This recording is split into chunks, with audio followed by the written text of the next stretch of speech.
My name is Dior Saint Hillaire. She, her, they is fine. And I live in the Bronx.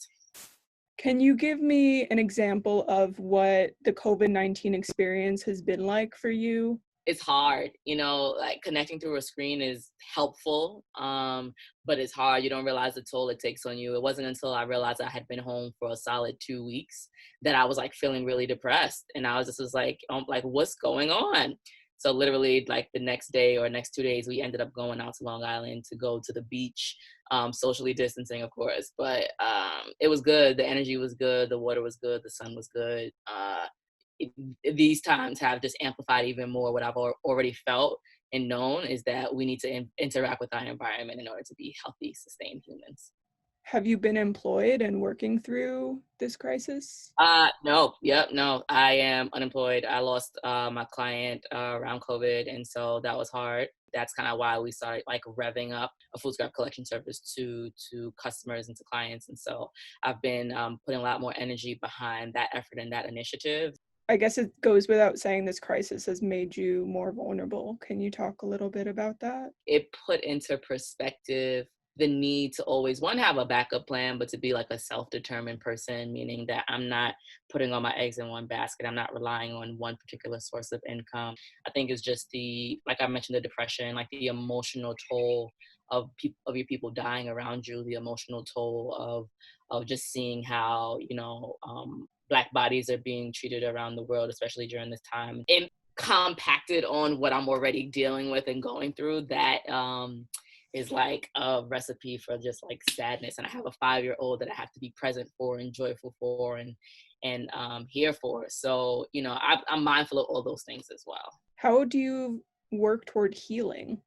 Having some sort of routine around tea and yoga. I connect with my initiate. I'm in an African Rites of Passage program in Dugan and Zinga. And I have an initiate that I Fundi. So I talk to her sometimes like daily.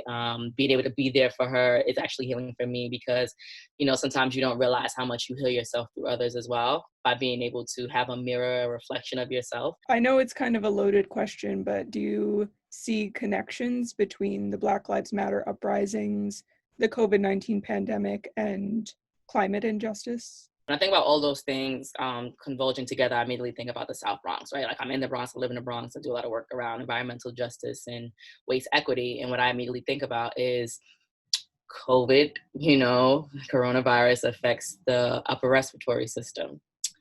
That means that people who live in cities, right, are even more susceptible to it. But in particular, in the South Bronx, we have like the highest asthma rate in the entire country, let alone we process over 30% of the city's waste. So, understanding that the people that exist in these neighborhoods are Black and brown people, are poor people, are people of, socioeconomic disadvantage.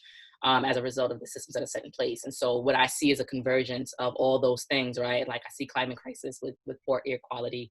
I see a lack of value for the lives that live there with these waste transfer stations being sited in these locations in these neighborhoods. I see, poor people dying at higher rates, Black people dying at higher rates as a result of it. And so, our bodies are abused more than by the police. Our bodies are abused by the infrastructure that exists around us. Our bodies are abused by the sort of education that we are given that does not really help us to sharpen our minds and be effective citizens out in this world and be able to really compete. If you were to see your community make a transition that creates more justice, what would that look like to you? Community control. We have to have local control. The people that are affected by the decisions that happen to them should be the ones that are controlling the decisions that are affecting them. If you were to describe your relationship to the environment in one word, what would that word be? I would say that my relationship with the land and the word that I would use to sum it up and describe it is definitely compassion. As she gives, I give, and that's how I want to live in the world. And yeah, that's how I choose to live with this planet. That's beautiful, Dior. Thank you so much.